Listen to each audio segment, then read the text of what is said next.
Often I find when people are starting up with graphic design, they get very confused by the software, whether it be Gimp or Photoshop or anything else online. So today I'm going to take you through the basics, and let's start off with something we all know: paint.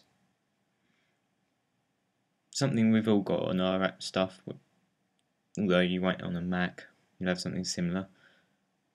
But you've got all your basic toolbars here, your select tools, paint bucket, eyedropper, zoom, pencil, paintbrush,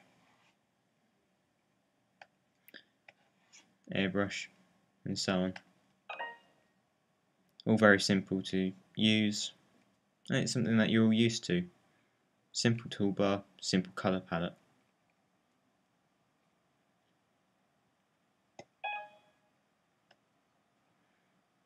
So why is it then people get confused and can't use other things like Gimp and Photoshop? Again, the process is the same, you just have more features. You can create a new canvas, any size you want. This is where it's slightly different. Paint tends to default and you can resize as you go. With Gimp and Photoshop you can predetermine how large you want it to be. You can pick templates if you want a template, and you've got the document created. So you've got your toolbar down here with your main tools. So just like paint, you've got your pencil, paintbrush, your fill tool, and your select tools. But there are a few other features that we will go on about later.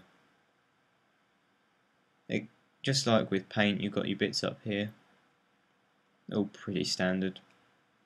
Creating new documents, opening things,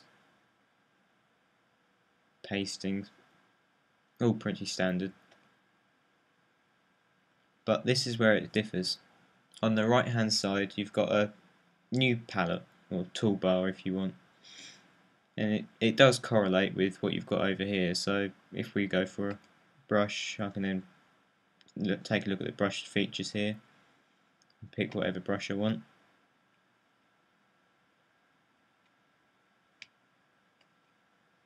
Say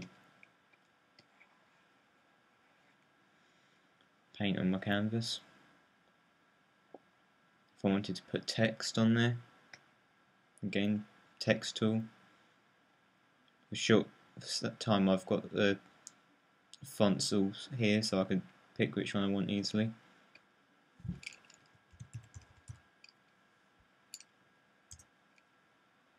Very easy to type on there.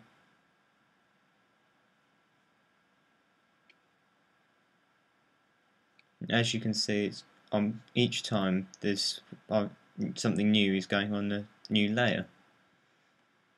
This also confuses people, and I will touch on it briefly now, although I will be creating another guide on layers. I'd like to think of it as a tracing paper. So you usually put your drawing onto a piece of paper at the back, and then you put a bit of tracing paper over the top, and you can then put a new design on. Yet you can still see your original one, and again until you build up several sheets of tracing paper on top. Now that's probably the best way to explain it, and also with your background, midground and foreground. Your background is obviously going to be down at the bottom here.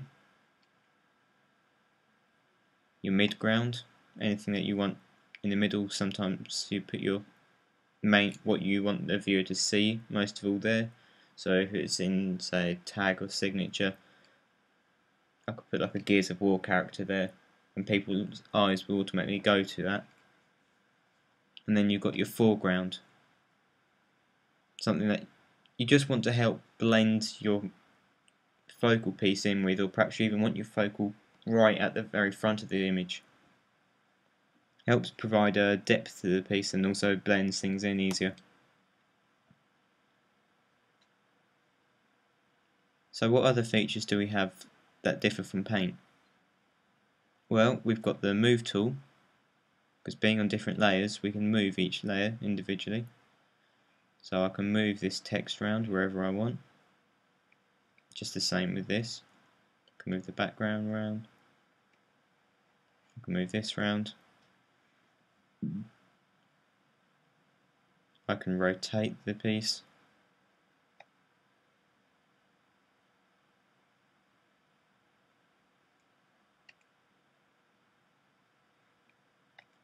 I can even resize it.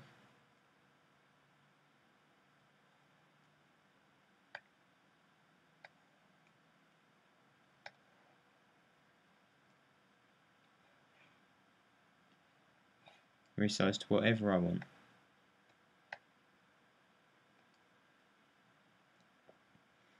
There are all sorts of other features here, but I recommend just playing around with them, having a mess around, just get used to the software.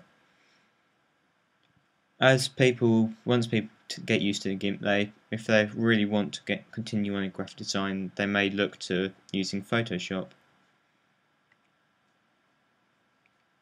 So again, there's a few differences. Filters similar. I'll create a new document so we can mess around.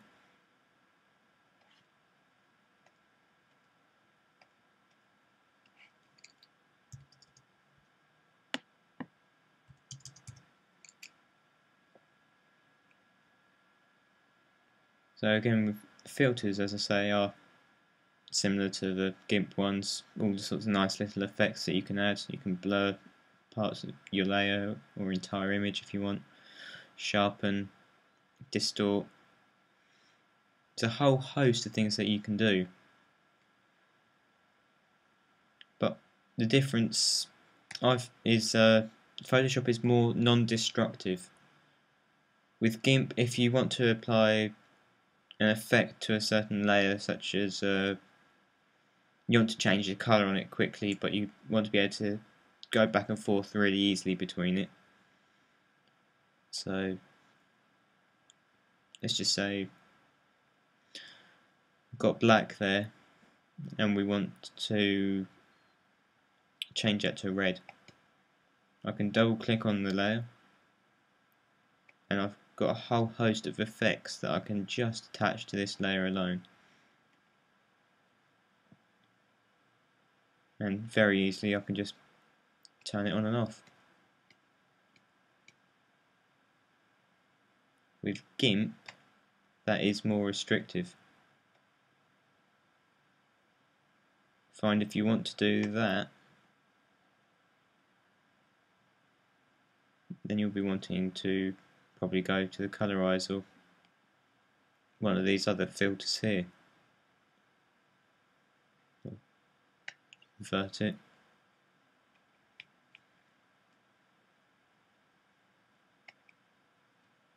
So you've got it like that. That means that if you then want to later on in your piece, if you find that that's not what you want and you want to change it back to how it was before, you're pretty much stuck with Gimp. So that's why I call it a destructive method, whereas Photoshop is less destructive at any rate. Obviously there'll be some things that you find where you want to use the apply image, and that can cause a few issues then, but you don't tend to use that option too much. You will find you use it sometimes, but so yeah, we've got Photoshop, a similar amount of tools, different locations to Gimp again. You've got your basic ones here. You can press and hold each one to find others, so your pencil tool. Where this doesn't have the your resize tools and that there, well, it's got your crop tool. All the others, your resize, your rotate, sit in your edit menu down in transform. So you've got your scale, rotate, perspective, all your other things. You get you do get quite a few more options. You flip horizontals, rotate a certain amount. Filters, yeah, there's a few more of. I don't tend to use them much myself, but and it does depend what version of Photoshop you have as to whether you have a 3D feature as well. So the best thing I can recommend is just get used to your software. There's plenty more guides and out there that explain certain features. I mean, again with Photoshop, easy with the layers, creating a new layer, duplicating a layer, renaming, changing the style. And this is another bit I love about Photoshop, is the possibility to create gradient maps on something. So if I open up something recent,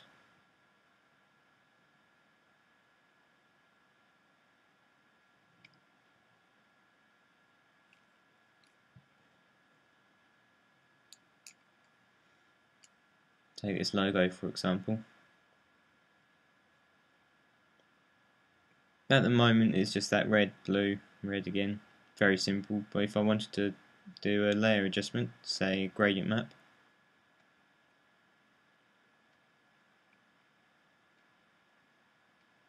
I can then very easily change these colours.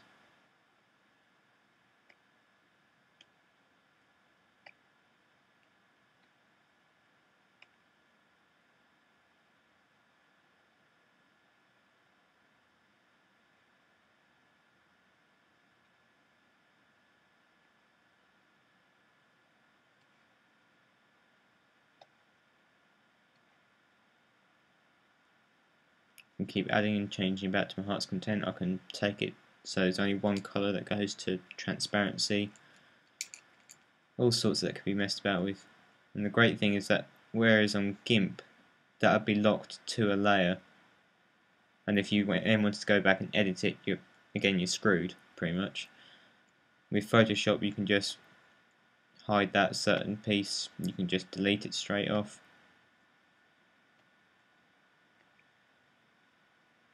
It's completely versatile.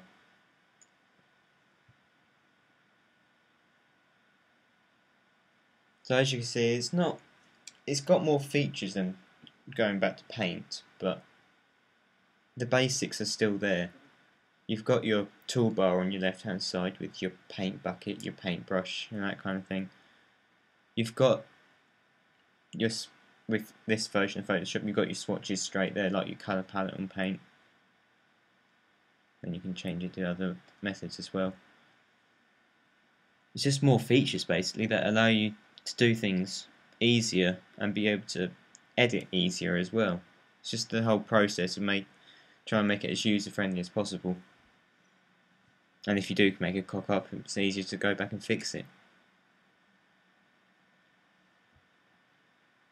If you want to know any more, feel free to contact me on whatever, via my YouTube, email, Skype, whatever you have me on basically.